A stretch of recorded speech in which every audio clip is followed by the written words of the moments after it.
Nah, hukum ikhtiar alternatif.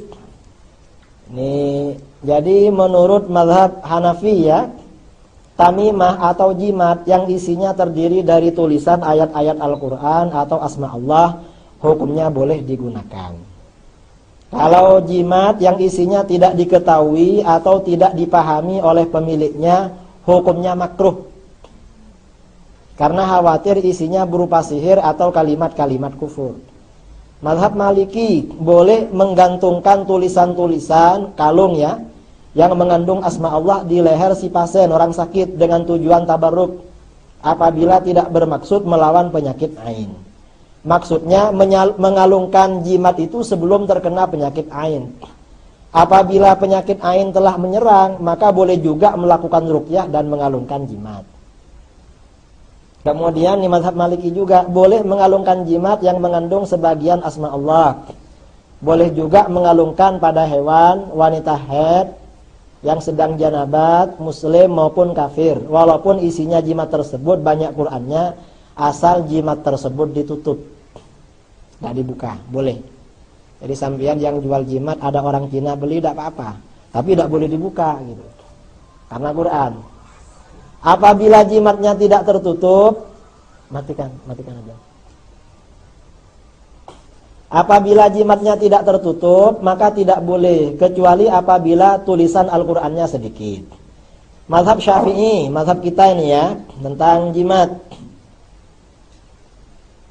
Ini Arabnya banyak sekali, nanti di copy. Tidak boleh menggunakan jimat apabila isinya tidak diketahui, atau diketahui akan tetapi meyakini bahwa jimat itu yang mendatangkan kesembuhan. Syirik. Boleh menggunakan jimat apabila isinya berupa ayat Al-Quran, asma Allah, dengan tujuan tabarruk dan meyakini bahwa hanya Allah yang mendatangkan kesembuhan. Ini Syafi'i. Hambali sama, boleh menggunakan jimat yang isinya berupa ayat Al-Quran, asma Allah, zikir atau doa dan dikalungkan kepada orang sakit, orang hamil dan sebagainya. Nah, dalil kebolehan ikhtiar alternatif hadis Sayyidina Jabir. Jadi naha Rasulullah SAW anir ruqah. Rasulullah melarang ruqyah. Ruqyah ini bisa mantra, jimat, jampi-jampi. Faja'a alu Amr bin Hazm ila Rasulullah SAW.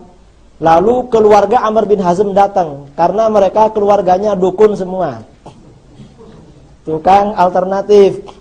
Ya Rasulullah, innahu kanat indana ruqyah narqi biha minal aqrab wa innaka nahaita 'anir ruqa. Rasulullah, kita ini biasa pakai jimat atau mantra untuk menyembuhkan, jampi-jampi menyembuhkan dari sengatan kalajengking. Katanya tidak boleh. Fa'araduha alaih. Lalu ruqyahnya, mantra-mantranya diperlihatkan. Setelah diperlihatkan, kata beliau, ma'ara ba'san. Tidak apa-apa kalau seperti ini. Padahal ini dari jahiliyah. Man istata'a minkum ayyamfa'a akhah falyamfa'. Barang siapa di antara kamu yang bisa membantu temannya, ya bantulah. Itu kata Rasulullah. Ini juga dalilnya bid'ah hasanah. Atau dalilnya kita ini menerima tradisi sebelum Islam. Karena ruqyah ini dari jahiliyah, cuma karena tidak syirik dipakai. Karenanya sebagian jimat itu sebagian kan dari bintang Sulaiman, Nabi Sulaiman katanya di kitab-kitab jimat. Kemudian hadis Auf bin Malik ya. An Auf bin Malik al-Ashja'i, kunna narqi fil jahiliyah. Kami melakukan ruqyah pada masa jahiliyah. Lalu kami berkata, ya Rasulullah, kaifa tara fi dzalik? Bagaimana menurutmu ruqyah ini? Lalu kata Rasulullah, i'ridu alayya ruqakum. Lihatkan ruqyah kamu kepadaku. La ba'sa bir ruqab ma lam yakun fihi syirkun. Ruqyah jimat tidak apa-apa selama tidak mengandung syirik. Kalau yang meruqyah ya, yang memantra-mantra tunun muslim, hukumnya bagaimana? Imam Al-Baihaqi dalam As-Sunan Al-Kubra meriwayatkan, Imam Ar-Rabi, muridnya Asy-Syafi'i berkata kepada Syafi'i, bolehkah kaum ahli kitab meruqyah seorang muslim? Imam Syafi'i menjawab, boleh apabila ruqyahnya diketahui dari kitab Allah dan zikir kepada Allah. Misalnya non muslim itu memang mengambil dari kitab samawinya dulu. Karena kadang non muslim lebih cepat sembuhnya daripada yang muslim. Jadi boleh ya, asalkan tahu penjelasannya. Dasarnya mana? Tadi itu. Dasarnya apa? Imam Syafi'i. Dasarnya Aisyah. Jadi wa mal hujjah fi dzalik? Apa dasarnya itu? Faqala ghairu hujjah, banyak.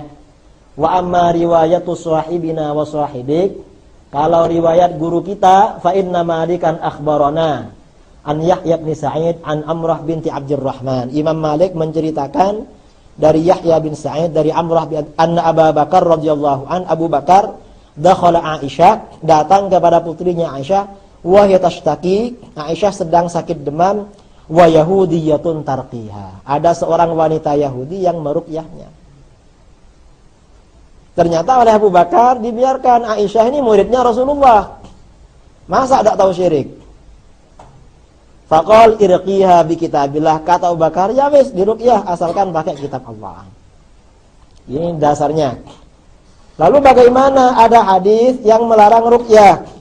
Kata Imam Al-Baihaqi, Uqbah bin Amir radhiyallahu an yaqul, sami'tu Rasulullah sallallahu alaihi wasallam yaqul, man 'allaqa tamimatan fala atammallahu lah, wa man 'allaqa wada'atan fala wada'allahu lah. Rasulullah SAW bersabda, siapa yang mengalungkan jimat maka Allah tidak akan menyempurnakannya. Siapa yang mengalungkan kulit kerang maka Allah tidak akan menenangkannya, memberi ketenangan. Qala Syekh Al-Baihaqi berkata, wa hadza aidan yarji'u maknahu ila ma qala Abu Ubaid. Ini maksudnya seperti yang dikatakan Abu Ubaid dalam Gharibul Hadis ya. Wa qad yahtamil ay yakuna dzalik wa ma ashbahuhu minan nahyi wal karahiyah fi man ta'allaqaha wa huwa yara tamamal afiyah wa zawal al illati minha ala ma kana ahlul jahiliyah yasna'un. Jadi yang dilarang dan makruh ini bagi orang yang mengalungkan jimat itu, dia meyakini bahwa kesembuhan dan hilangnya penyakit itu ya karena jimat itu. Itu yang tidak boleh. Wa amma man ta'allaqaha mutabarrikan, adapun orang yang berkalung jimat mutabarrikan bizikrillah, karena bertabarruk dengan zikir Allah. Wa huwa ya'lam alla kashifa illallah, dan dia yakin yang menyembuhkan hanya Allah, wala dafi'anhu siwah, dan yang menolak madarat hanya Allah, fala ba'sa biha, itu tidak apa-apa. Nastar, belum selesai. Nah. Jimat dan ruqyah, tadi kan tentang ruqyah. Kalau jimat bagaimana? Kata Imam Al-Baihaqi, wal qaul fima yukrahu minan nushrah wa fima la yukrah qal qaul fir ruqyah. Hukum tentang jimat dalam hal makruh dan tidaknya sama dengan ruqyah. Jimatnya mengandung syirik apa tidak? Nah, macam-macam jimat dari ulama salaf ya. Anak kecil agar tidak menangis pada waktu malam. Ini jimatnya. Nanti dibaca sendiri. Memudahkan keluarnya bayi waktu kelahiran. Ini jimatnya.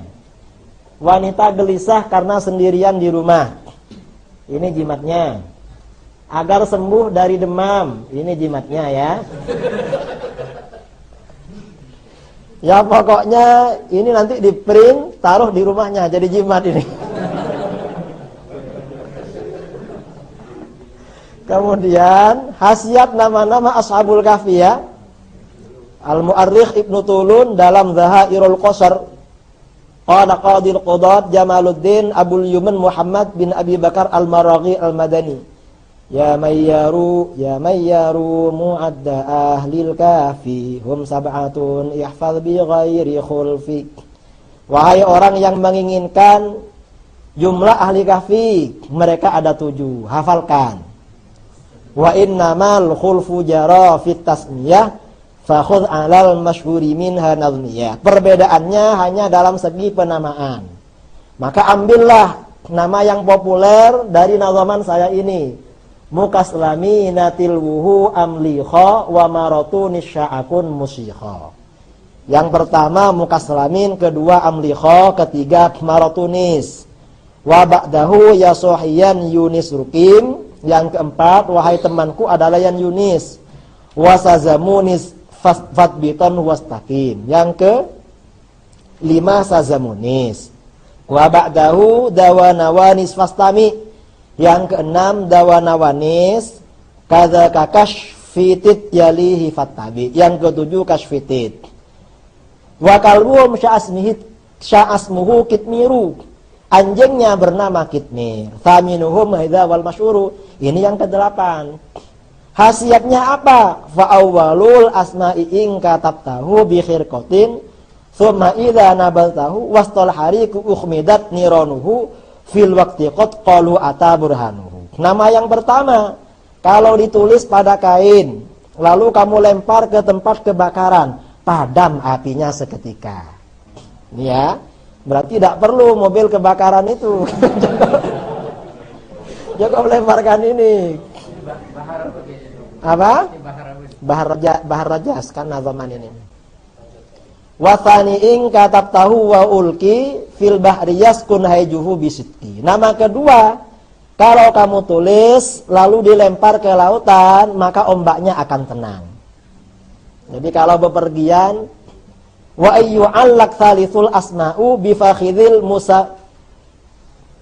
asma'i bifakhidhil musafiril masyai lam yamadama alaihi abada walau sa'a bil ardi fi tulil mada. Nama ketiga, apabila ditulis lalu dikalungkan ke paha orang yang suka berjalan kemana-mana, maka tidak akan capek selamanya. Ini untuk musafir ya. Wa yuktabur rabi'u aidan yuj'alu fil maril hifdzi kama qad naqalu. Nama yang keempat ditulis, diletakkan di harta agar dijaga, tidak dicuri orang. Ini jimatnya. Wa uliqal khamisu ba'da katbihi 'alal ladzi yuhammu wanfa'u bihi. Yang kelima ditulis lalu dikalungkan pada orang yang demam, sakit panas. Ya sahiwat al-sadisal ajsma'i hirzan ala dzil jaishi fil hajai. Nama yang keenam ini jadikan jimat kepada tentara dalam peperangan agar menang perang. Kemudian yang ketujuh wasabi'at tubanhu fil ina'i alik huwaskihi lil istifai. Yang ketujuh, tulis di dalam wadah fil ina alikhu, atau dikalungkan dan minumkan untuk kesembuhan. Orang sakit ya, tulis di wadah kemudian kasih air, minumkan. Wa qala ba'dul ulama inafuha li sittati asya ajalla waqtuha. Sebagian ulama manfaatnya untuk 6 perkara. Fa'adda minha talaban wa haraba. Sebagian ulama menghitung untuk mencari apapun, wa haraba, dan untuk lari, walil hariki mithlu ma qad kataba, dan untuk kebakaran, walibuka ittifli aidan turqamu, juga untuk anak kecil yang menangis ya ditulis fil mahdi tahta ra'sihi wa tursamu. Jadi di bawah kepalanya ditulis kadzaka sudda'u kadza suda'u darabanin humma fahfadhu di tadabta hadza nazma. Demikian pula sakit kepala yang berat, yang panas. Dalam al-maqalat as-sunniyah ini. Ini ya, ini rumusannya. Rumusan apa? Rumusan jimat. Jimat kekebalan ya. Ini biar di senjata ada apa? Ini jimatnya ditulis nanti ini. Hukum rajah. Kalau rajah wefek yang angka-angka itu bagaimana? Ibnu Hajar al-Haytami ditanya, ma hukmu ilmil awfaq? Bagaimana hukumnya ilmu awfaq? Bi anna ilmal awfaq, kata beliau rahimahullah, yarju ila munasabatil a'dad wa ja'liha ala syaklin makhsus. Ilmu awfaq itu kembali pada rumusan angka-angka dalam bentuk khusus tertentu. Wa hadza ka ayyakuna bi syaklin min tis'i buyut. Ini seperti dalam bentuk dari 9 kotak. Mablagul adat min kulli jihatin 15. Jumlah hitungan dari semua penjuru 15. Wa huwa yanfa'u lil hawaij. Ini manfaat bagi orang yang punya hajat. Wa ikhrajil masjun, mengeluarkan orang yang dipenjara. Wa wat'il janin, melahirkan orang yang sedang ya keluarnya janin, wa kulli ma huwa min hadzal makna, dan semua yang masuk dalam makna ini. Wa dhabitu rumusannya ya ini, batada zahaja wa ahad. Wa kana al-Ghazali rahimahullah ya'tani bihi katsiran. Imam Ghazali rahimahullah sangat perhatian dengan al-faq hatta nusiba ilaih wala mahdzura fi. Dan ini tidak apa-apa, ini stu'mira li mubahin, apabila dipakai untuk sesuatu yang boleh. Bi khilafi ma idza stu'ina bihi ala haram. Kalau ini digunakan untuk melancarkan perkara haram, maka tidak boleh. Haram karena termasuk sihir. Ini rajak. Jadi menggunakan raja hukumnya boleh apabila digunakan untuk hal yang mubah. Menggunakan raja hukumnya haram apabila digunakan untuk hal yang diharamkan. Ini raja untuk memudahkan keluarnya bayi.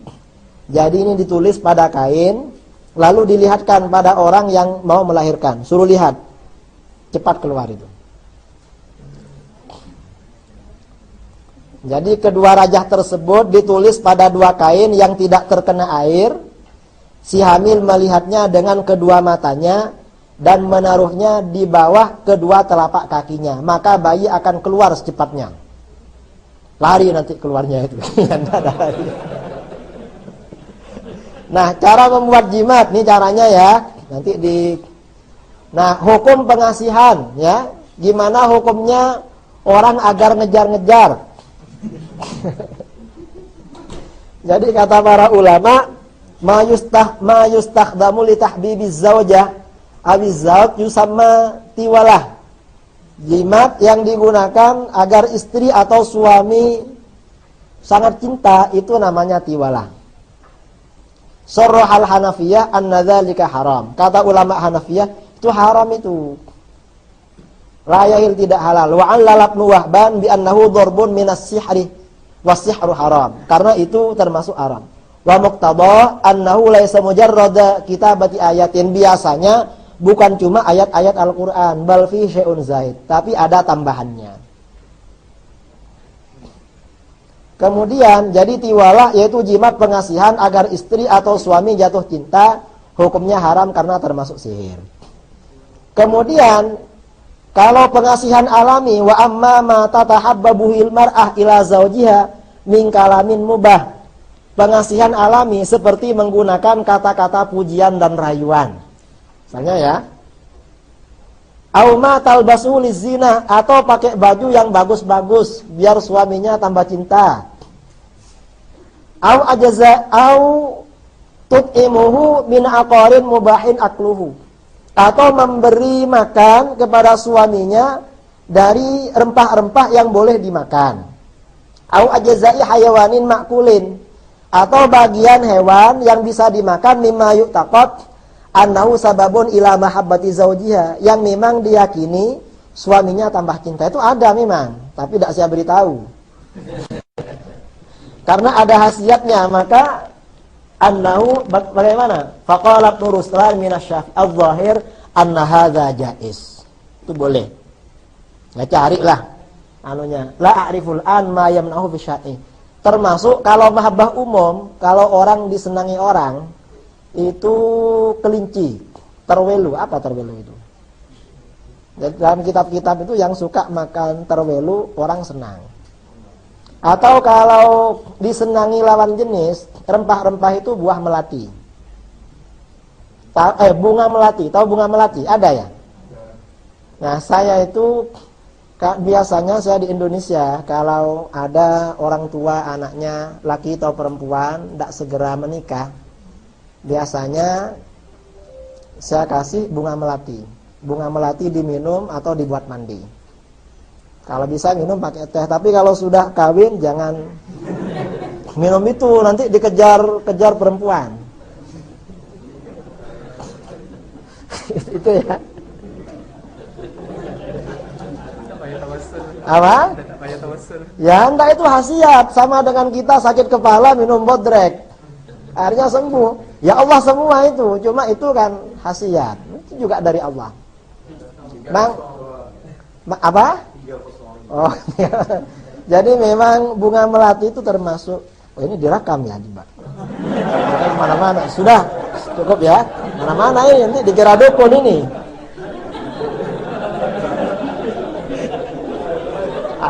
Saya kira ini sudah cukup ya, sudah lebih. Jadwalnya sampai jam 5 ini.